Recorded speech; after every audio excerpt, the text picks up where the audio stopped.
It's time for the Brown Sports Bag on WCLU, the official local sports show here in Glasgow and Barron County.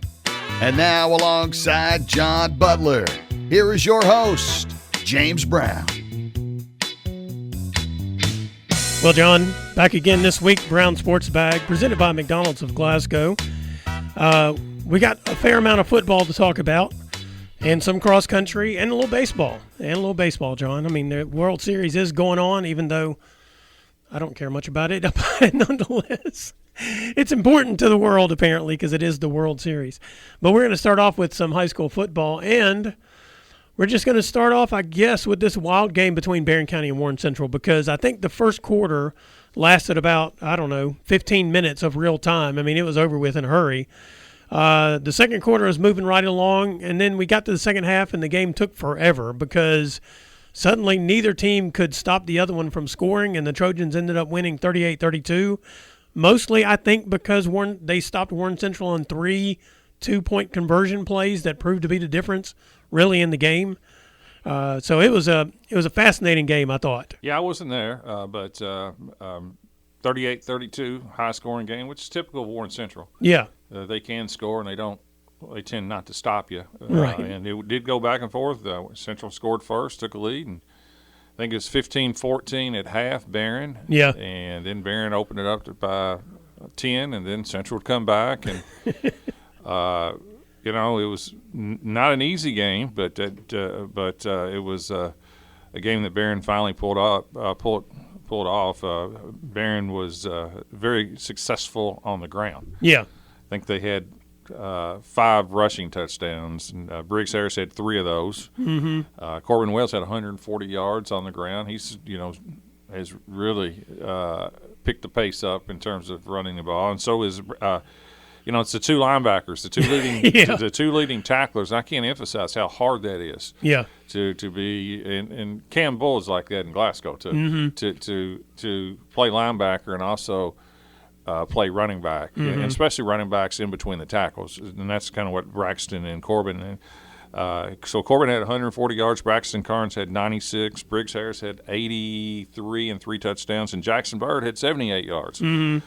So it was pretty much, almost all done on the ground. A couple of 2-point conversions was through the air, but it was a game that some people felt like that was a game that Barron would have easily won. But if you just kind of look at the score, Central has played pretty competitively at times this year. Yeah. And considering the amount of players that Barron has lost, I think Barron, if you're a Barron fan, you're probably happy, relieved. I think more happy, pleased with getting out there with a win.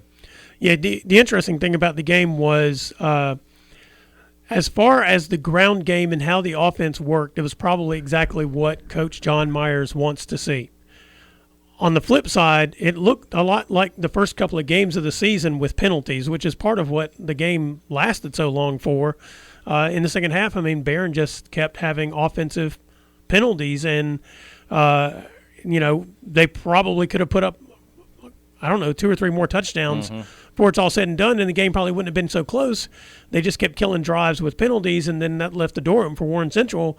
But I guess you could say in the end, the Trojans, they did what they had to do in the end to win the football game, and which is an encouraging thing considering how inconsistent they were in running their offense in the second half. They made some plays on defense too, even though Warren Central, this is how they are this year. They go -2 yards, -3 yards, 70-something yard touchdown. That's how they've been this year. Yeah, big play. Yeah, and usually it's basically the quarterback chucking the ball downfield or running with it, and just, something happening for them. And when they were winning games early in the year, that's the way it was going. And then when they started losing games later, leading, like to Grayson County and that kind of stuff, what was happening is they were having turnovers on those plays, or the other team, because their defense really wasn't good all year long as far as stopping people. It's their offense was making big plays when they were winning games, and Barron was able to make some of those plays to capitalize. Well, Barron's been solid all year defensively. Yes, that's right. But so putting up 32 against Barron, that tells you how explosive Central can be. But, they got the win. Barron goes to 4-5 and has a chance to get it to 500 this Friday against a winless Allen County team, and 2-2 in a district.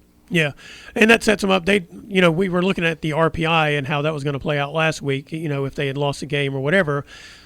So it sets them as the 3 seed, right? No question. And we now know that they'll be going to Apollo for the first round of the playoffs, which is an interesting one. If you're an old-time Barron County person, I think you might remember that Barron and Apollo used to be in a district together. Sure did. Yeah, many years ago. 90s. Uh-huh. And so it's not like they're unfamiliar with each other. They just haven't played each other in a while. It's been a while. Yeah, and so that'll be an interesting game, I think. I think Apollo is a little bit surprising to be the 2 seed out of that district. I would have picked Madisonville North Hopkins, certainly after they beat Paducah Tillman earlier in the year.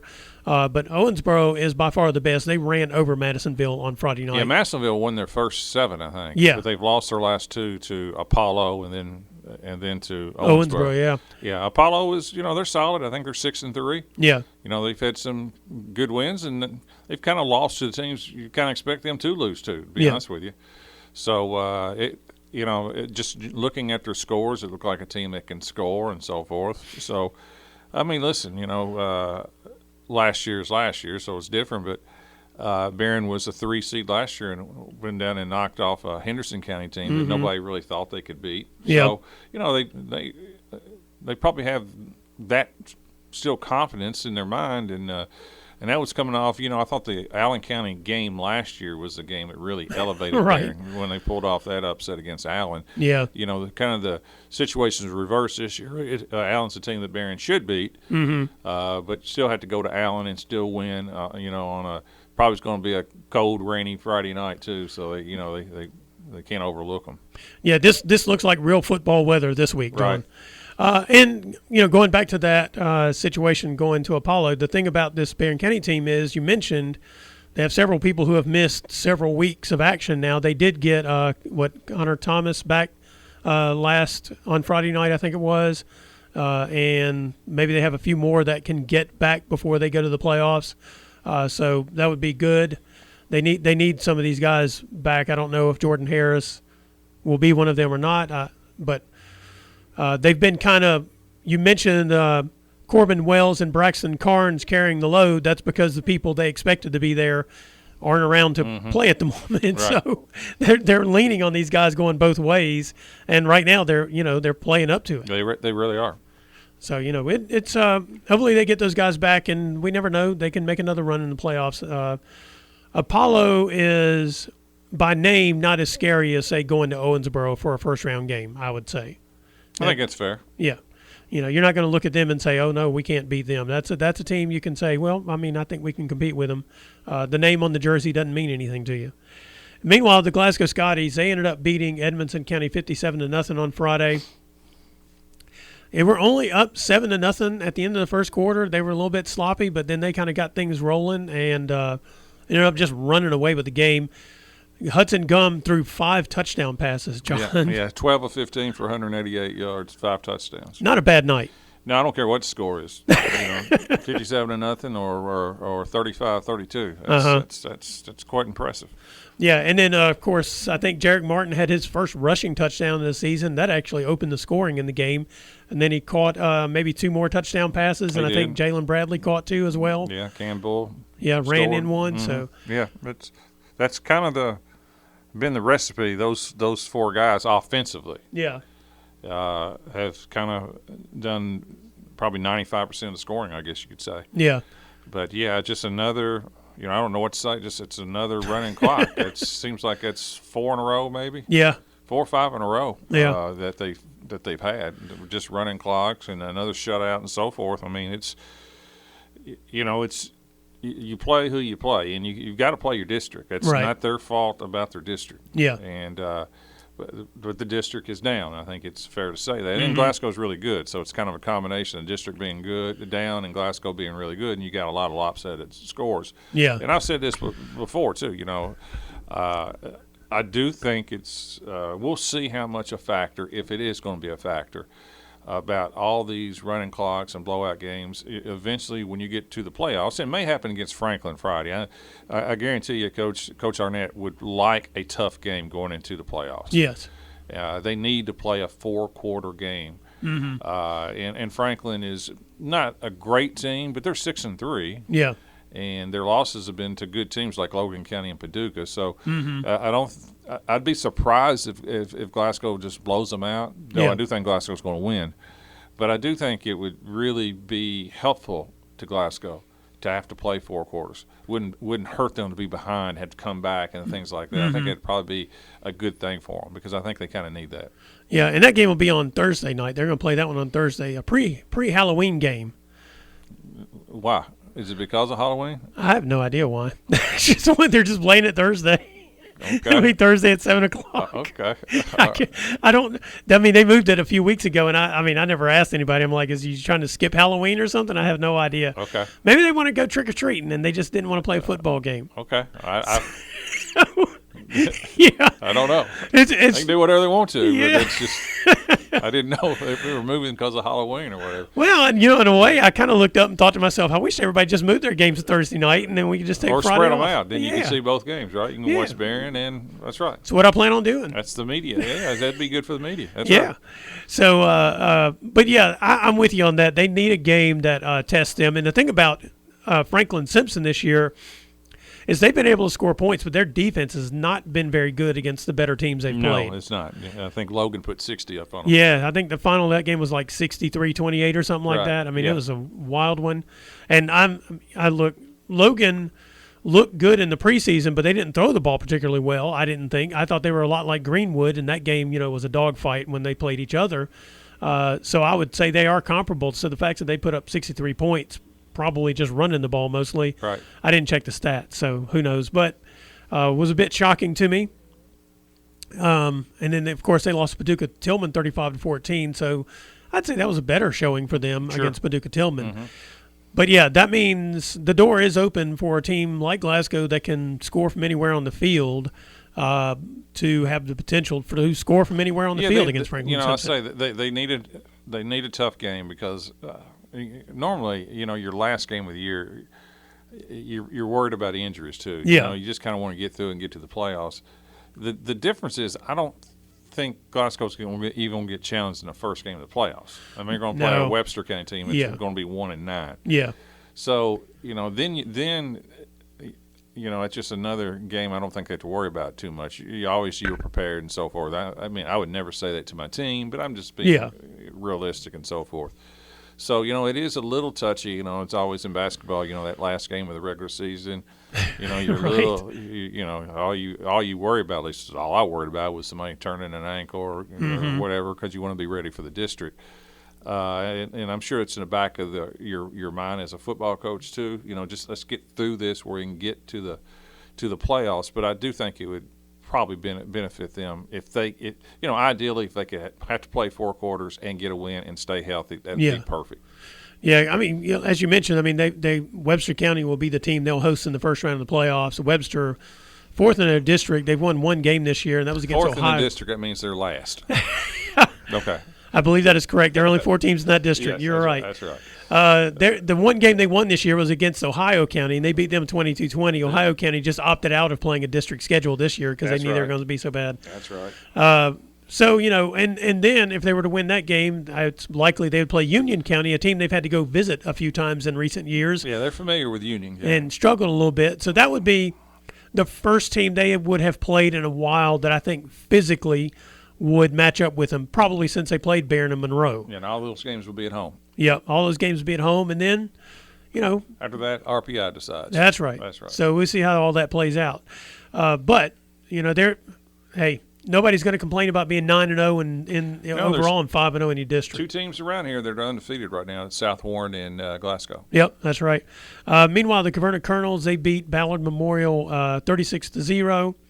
The Twins had another fantastic night, both offensively and defensively, and that puts them as the 3rd seed in their district. Surprisingly, they will not be going to Campbellsville. They'll be going to Kentucky Country Day for the first round of the playoffs because That's in Louisville. Yeah, because Campbellsville beat up on Kentucky Country Day on Friday night. Yeah, Kentucky Country Day was number 1 in the state. Yeah. And undefeated. And Campbellsville, I wouldn't say they beat up. The game was they beat them 2 touchdowns. Yeah. Yeah. They pulled away. They pulled away. Yeah. But that's a big win by Campbellsville. Yeah, it was. Yeah, they were 1-2, I think, in 1A coming into that game. Campbellsville had lost. It was at Campbellsville. Yep. Who was it? Campbellsville lost somebody earlier in the season, but I'm not sure. yeah. But anyway, did they lose to Taylor? No. Okay. I don't think so. I'm trying. I don't remember who it was, but anyway, yeah. So that was a good win by Campbellsville, and so that means they're the 1 seed out of that district, which means Caverna will have to hit the road to Louisville for the first round of the playoffs, play at Kentucky Country Day. So they didn't get a home playoff game this year because they lost that game over at Fulton County after their 4.5-hour bus ride or whatever it was over there to play that game. And lost to Russellville. Yeah, and lost to Russellville. So anything else, I guess, stand out to you from the high school football on Friday night? No, it's hard to believe. It's last regular season game this week, and this Friday, then the playoffs start Yeah. the following. Yep. So looking forward to it, honestly. All right, this is Brown Sports Bag presented by McDonald's of Glasgow. We'll be right back.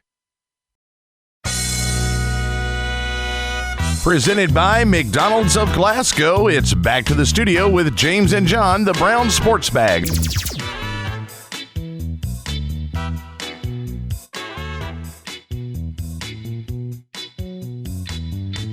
Welcome back to the Brown Sports Bag, presented by McDonald's of Glasgow. James Brown, John Butler, and we are going to talk a little bit about some college football. We discussed last week the fear that Louisville would have a letdown against Boston College because this has kind of been the way things have gone. When they've had a big win, they'd come back the next game and either struggle or lose. I think they've lost a couple of times in those situations. And it didn't look good in the first half, to be honest with you. I thought they were struggling a bit, and but they caught fire in the second half and pulled away to pick up a big win there, the Cardinals at Boston College. I think they did have a letdown. Boston College is 1-5. Yeah, and they did struggle with them.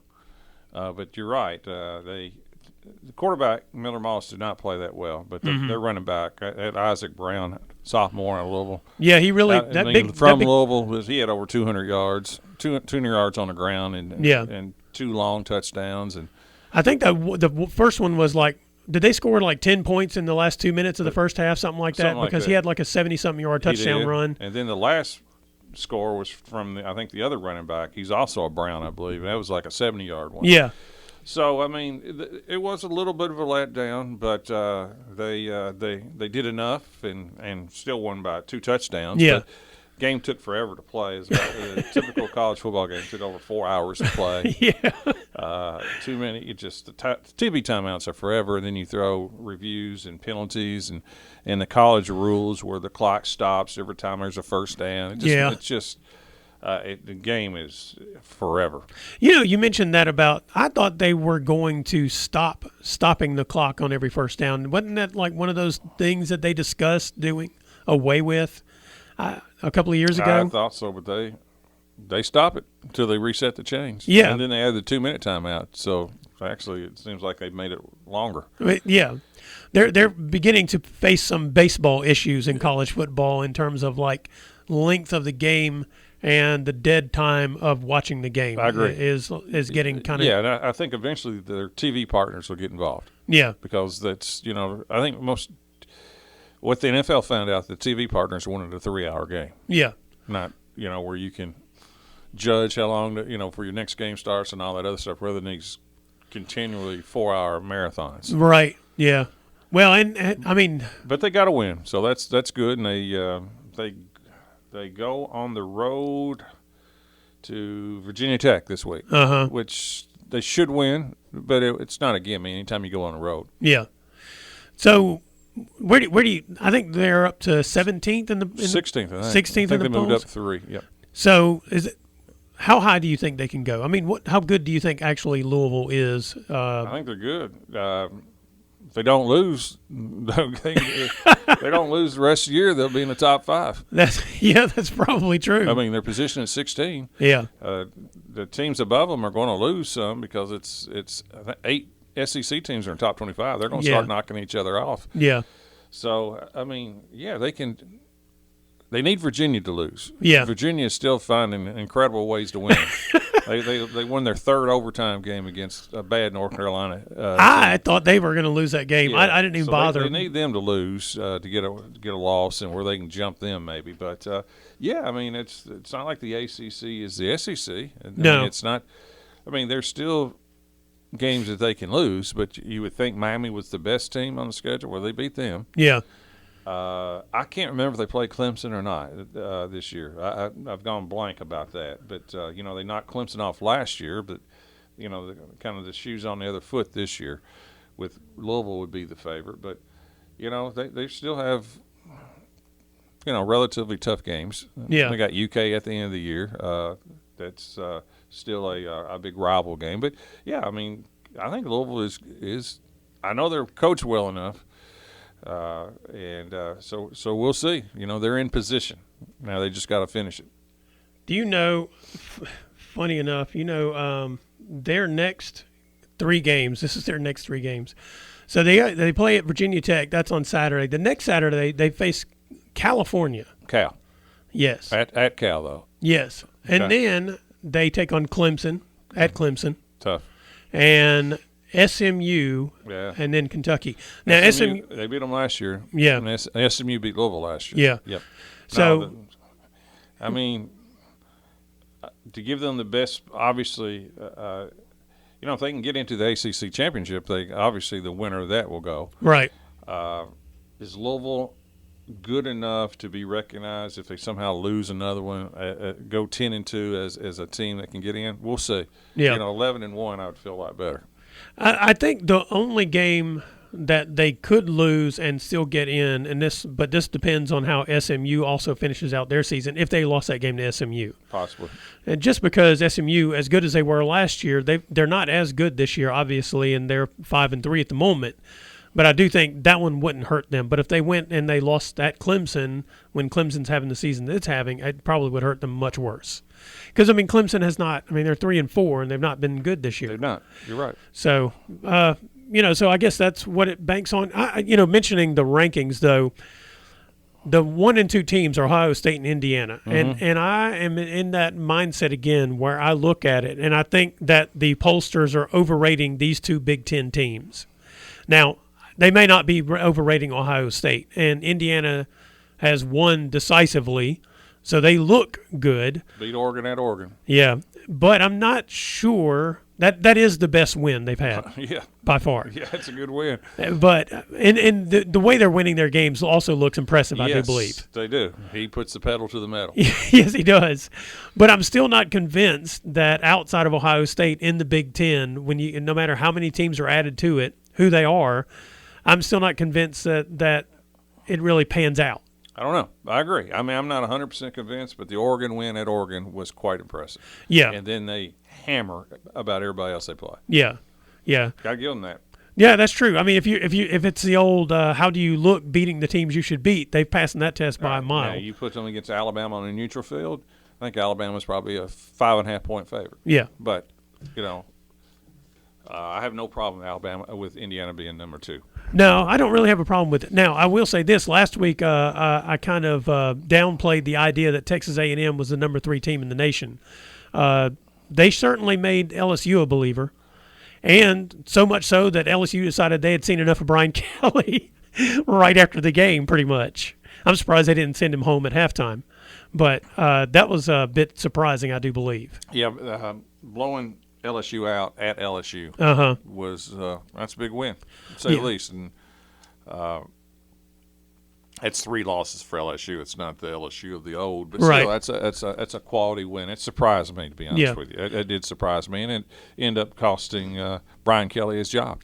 So that's what 3 SEC coaches have been fired right before the season's about halfway done. Florida, Arkansas, LSU. I wonder, as they're doing this, if what they're doing is they're trying to line up the guy who's at Indiana, or maybe the guy at Vanderbilt, or Indiana guy just signed a big extension. Yeah, well, does that mean anything?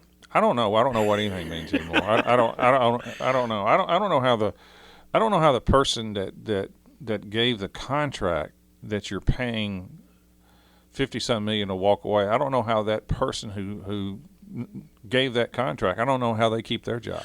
Isn't it? That is the number one question. It's one thing to hire a coach. It's another thing to fire that coach and have to pay him to leave. And everybody looks around and says, he's doing a good job. Mm-hmm. I just feel like that answer, everybody has to look around and go, is he? Because he's obviously and it doesn't matter what school it is, the person who's convincing their boss that they are doing a good job by doing these things right. Is basically selling, I don't know. Well, it's to football. You know, the athletic director at LSU who hired Kelly, he's also was the one that hired Ken Mulkey in women's basketball. They won a national championship. Yeah. The LSU baseball has won a national championship. So those are giving him a pass. You're saying? I don't know. I mean, he's made some good hires. I never thought Brian Kelly going. He was a terrible fit for me. I never day thought one. that was a good fit. Yeah. I mean, I remember he had that cringy video where he's like dancing with the player he was recruiting, like right off the bat, and then he was speaking in this weird Southern accent voice when he's from Boston. Yeah, I mean it's I don't know what to say. I mean, college athletics, football in particular, more so than basketball, but it's just such a weird. We're in a weird state. I'll just be honest with you. Yeah. Where it's acceptable to pay somebody $50 million not to work. It's just they don't even do that in the pros. No, there are many politicians who rail against such things. Yeah, I mean, it paying people not to work. Yeah, that's right. But it just doesn't. It makes no sense how you. Like I said in the pros, the football coaches aren't getting 8-10-year contracts. No, even the best football coaches, they get 4 or 5 year contracts. Yeah, you know? And the best football coaches in the NFL are not making the money that these college guys are making. And it's I don't know, it's mind boggling. It's bad management. I'd say bad ethics. Yeah. There's a lot of bad when a football coach is making that much money and getting paid to go away. I mean, it's kind of hard to just, whatever. I guess that's our times right now, but it doesn't make a lot of sense. And you hope eventually things could recycle back to where it goes. But it's just like if you're scared your coach is going to leave, like Indiana, then you give them these long extensions. And I probably Louisville's going to do the same thing with Brown and things like that. And now instead of having a 4-year contract for $20 million, now you got a 10-year contract at $10 million a year. So that's how it gets all warped. That's actually how Stoops. He got extended a couple years ago because they thought he was going to Texas A&M, and they gave him this long contract. And see, it rarely works out. No, it is akin to these, as we've talked about in baseball, where they give these long contracts and the people are already toward the back end of their career, and they're giving them 10-year contracts, and they usually just don't make it through. It almost never works out. Yeah. In college coaching, almost never. Did it work out with John Calipari when they gave him the lifetime contract? It did not. No. He'd already got the national championship, and he got none after that, and it kind of spiraled. It just doesn't. Those things just don't work out. No, and that. Speaking of the Kentucky, they did not play well against Tennessee. Really, when you get down to it, the quarterback did. Yes, there's a bright spot, which I think as 5 touchdowns, over 300 yards. The defense was terrible. Yeah, which has been a strength of them. But another loss to Tennessee, not just another loss, a blowout loss. I think it's 12 or 13 straight home SEC losses by Kentucky too. Really, the only bright spot was the quarterback, the freshman quarterback, and the freshman receiver, who, for some odd reason, did not even get in the game for the first 4 or 5 games. Then he gets into the game, he scores 2 touchdowns, and he looks like a really good player. This is games like that are, I think, a further indictment on the Mark Stoops time at Kentucky. Possibly, I do, but I'm not for sure if in this time of transfer portals and NIL money that in certain cases coaches are obligated to first give the first chance to the people you're paying the money to. Oh, I don't necessarily mean the players. I mean the result of the game, that you finally have an offense that plays well and your defense is terrible. Yeah. That's what I mean. It's the thing that you're supposed to be best at is the thing that was the worst part of the game. Well, for this one, but their defense has been good though. Yeah. But this happened last year. If people can remember, they played.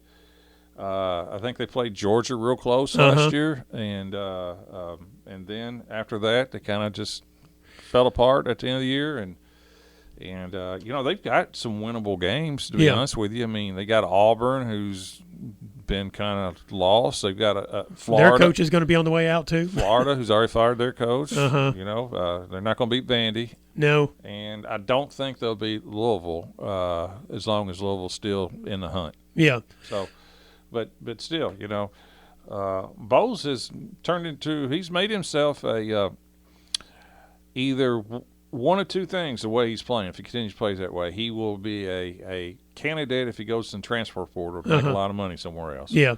Or he could make a lot of money at Kentucky as well, just because how well he's played. Yeah.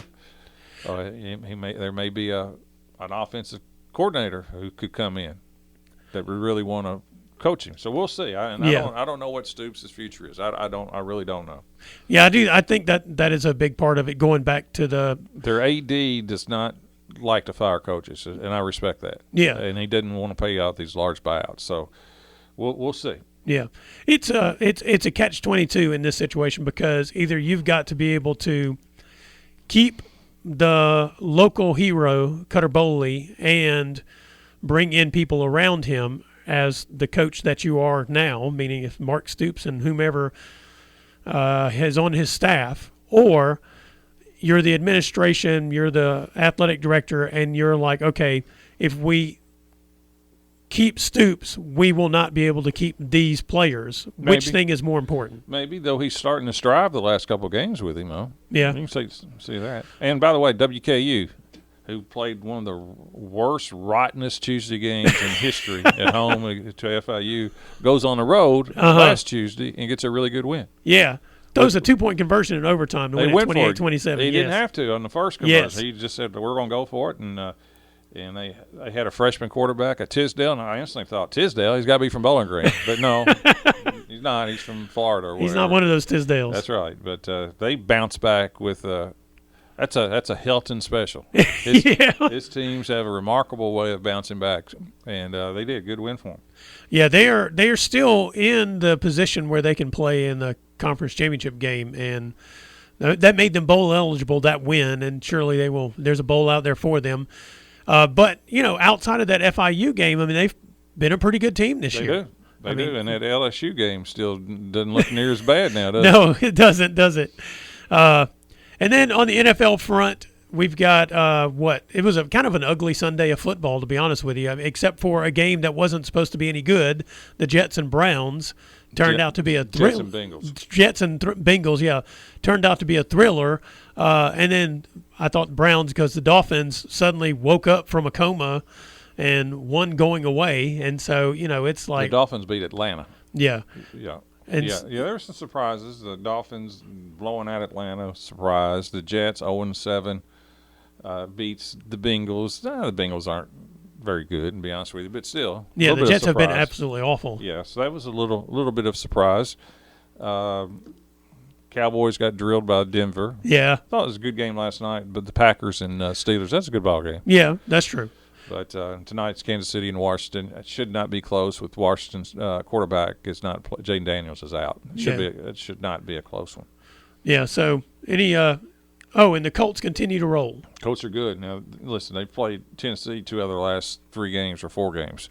But still, they are legit. Yeah. Taylor is very good. He's very good. Daniel Jones seems to fit this system really well. And only thing they've been missing the last couple of years, they've had good players, is the quarterback. Yeah, that's right. And it looks like Daniel Jones is another former Giant that has kind of played well since he got loose up there. Yeah. And the Giants, they had a devastating blow with Scatterboo getting knocked out yesterday. They lost the receiver Neighbors and now the running back. And they still have Jackson Dart, who's playing great. Yeah. But, they lost 2 big offensive pieces. How's your fantasy football team holding up? One league I'm good, another league I'm not good because I had Joe Burrow. Oh, okay. So, kind of lost him. Anything else on the college NFL front you can think of? No, that's all I know. All right, this is Brown Sports Bag presented by McDonald's of Glasgow. We'll be right back. Presented by McDonald's of Glasgow, it's back to the studio with James and John, the Brown Sports Bag.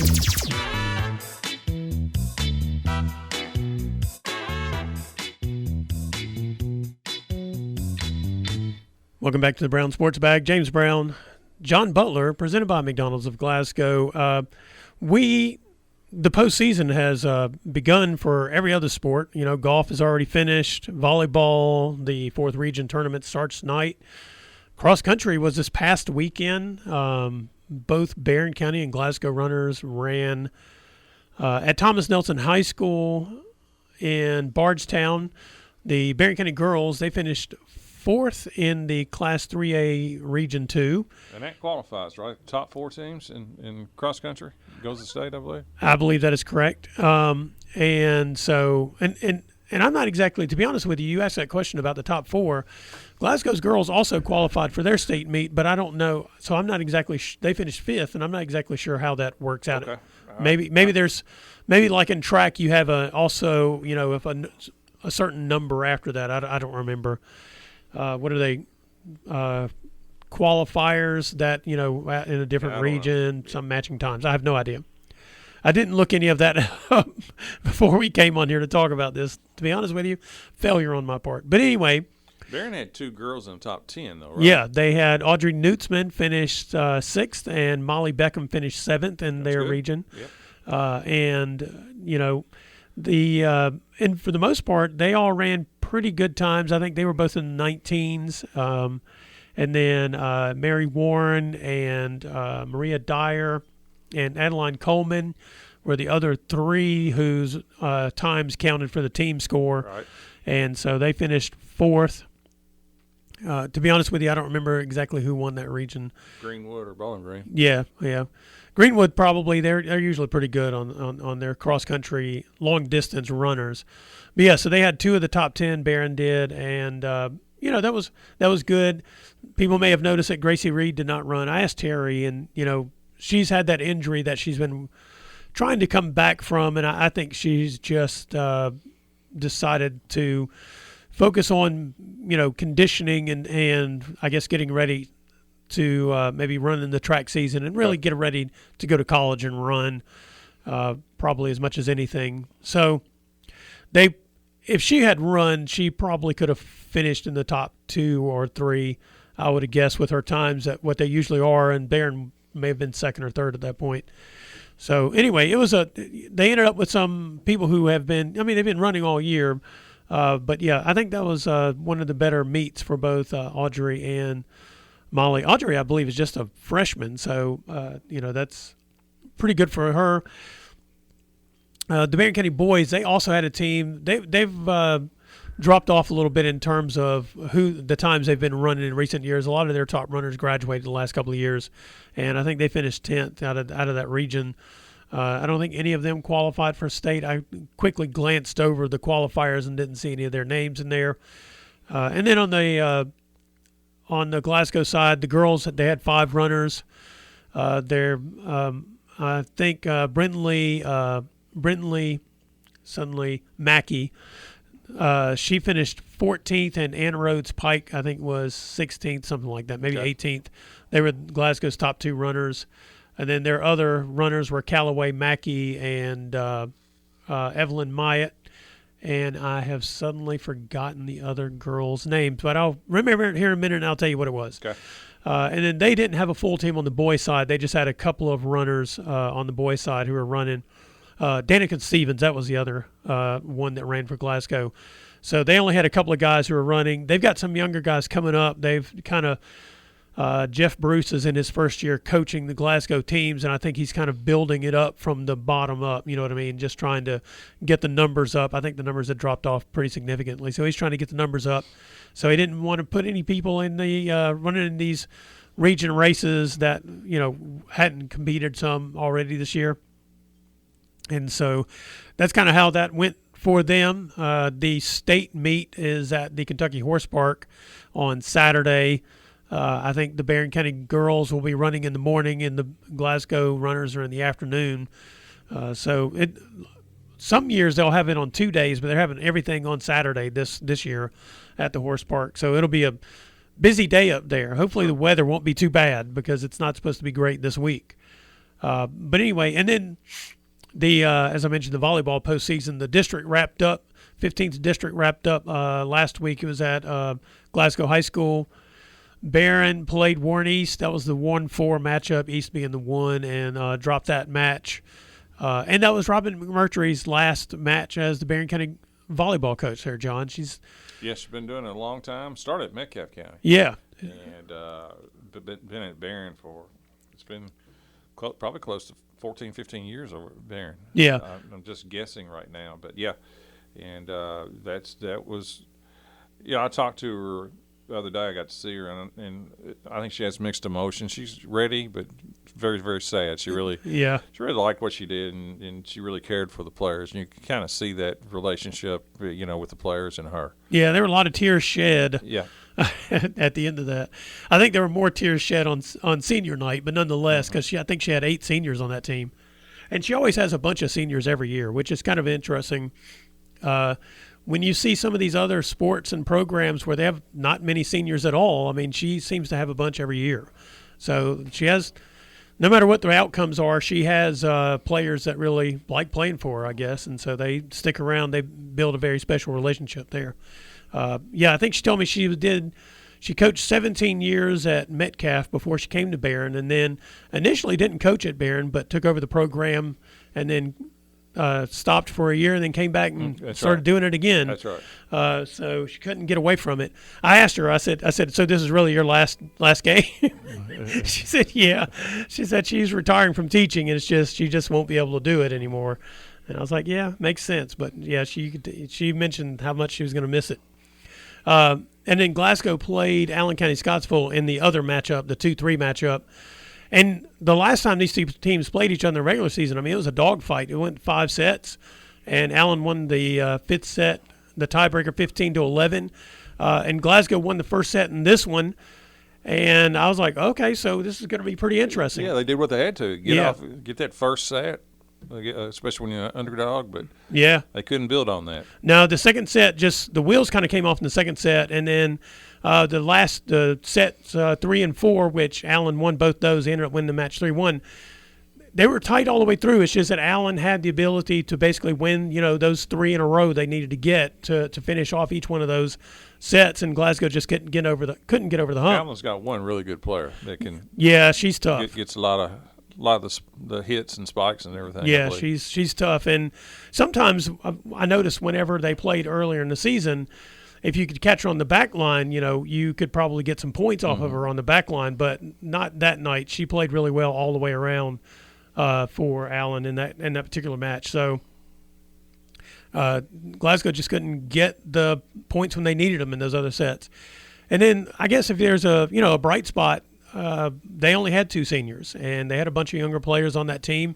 And as we talked about during the season, I mean, it started out rough for them, but they played pretty well as the season carried on. And so, maybe that's something to look forward to. I would think you could build on that. I would think, yeah. A lot of players coming back, and they ended well. You'd like to think that momentum would carry over. Yep. Anything else from the cross-country or volleyball you can think of, John? No, and we'll finish with our baseball, right? That is correct. There you go. All right, this is Brown Sports Bag presented by McDonald's of Glasgow. We'll be right back. Presented by McDonald's of Glasgow, it's back to the studio with James and John, the Brown Sports Bag.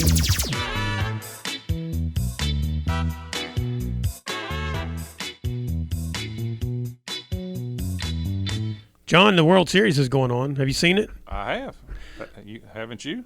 No, I've had other things to do, unfortunately. Well, they did start it right in the middle of the college football. Yeah. This weekend, but there was that part. Yeah, I definitely watched it. I was surprised by the way the Blue Jays won the first game. That part kind of caught me by surprise. I'll be honest with you. Well, it is baseball. Yeah. They did blow them out, but it was a close game until. The key to the Dodgers, to beat the Dodgers, you got to get to the bullpen. Mm-hmm. Because their bullpen is not very good, to be honest with you, except for one. They got one quality reliever, the guy that comes in at the very end, and they finally knocked out Blake Snell, their starting pitcher, in the 6th, and he had allowed 2 runs, and then the 2 guys that came in after that gave up like 9 runs. Mm-hmm. Unfortunately for Toronto, the next game. they went against Yamamoto, I believe, who went 9 innings and didn't allow much of anything. I think 1 run maybe, and it was 5-1 was the final. 1 run and like 3 hits. So, so that's the key. Can you get to their bullpen? And if you can get to their bullpen, you got a chance. But if you can't get to their bullpen, it's going to be hard to beat them. Dodgers are such a complete team. They're 1 through 9 hitters are just. I mean, the Blue Jays hit it well too. Yeah. Guerrero is as good as about anybody in the game. I don't think he's good as Ohtani, but he's way up there. I guess tonight we get Scherzer versus Glasnow, huh? So is Glasnow going? It's not Ohtani. Okay. Yeah, that's what it says here on this app. So Scherzer was really good when he was, in his 20s and 30s. He's 41, 42. He did pitch well. He did pitch well in the playoff series against Seattle. He got him a big win. Yeah. But I don't like tall task for this particular situation against the Dodgers lineup. I don't like it at all. Yeah, I mean they've got too many hitters, and for them to win, Toronto to win, they're going to have to win 6-5, 7-6 because I just don't see Schwartzer shutting the Dodgers down at all. I think it's a big edge to the Dodgers. Is that the weakness in particular in this World Series? Is that when you get right down to it, the Dodgers, they have just a group of starters that are better than what the Blue Jays can put out there? The Dodgers have 4 number 1 pitchers. Yeah. By far. In the Blue Jays, don't.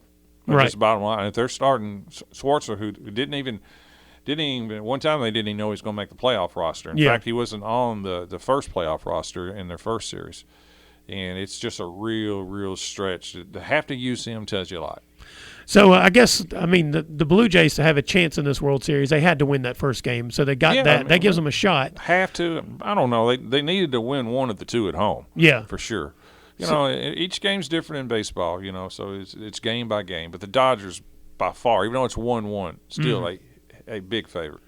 Yeah, it's almost as if nothing happened. It's just that we're a little bit closer to the end of the series. You got to get 4, so you got to still win. Got to win 3. Yeah, 3 more to get you there. And whoever wins this one, go up 2-1. Obviously, yeah, the momentum shifts because you're halfway there. I take it that the Dodgers maybe are saving Ohtani until Game 4. Would you think that's the case? That's what they did in the last round. Yeah, he went the 4th. He was the 4th pitcher. Yeah. Yeah. They want to give him as much rest as they can in between starts. And, the guy they're throwing out here tonight would be the number 1 starter for a lot of teams. Right. Well, I look forward to it. Are you watching it tonight? Well, of course, aren't you? Oh, I thought I might watch NBA instead. The NBA? If you told me the NFL, I can okay, I understand Patrick Mahomes. The NBA? Please. Probably not. No. All right, this is Brown Sports Bag presented by McDonald's of Glasgow. We'll be back next week with basketball coaches. You've been listening to the Brown Sports Bag on WCLU. Be sure to join James and John again next Monday at 4 for another edition of the Brown Sports Bag.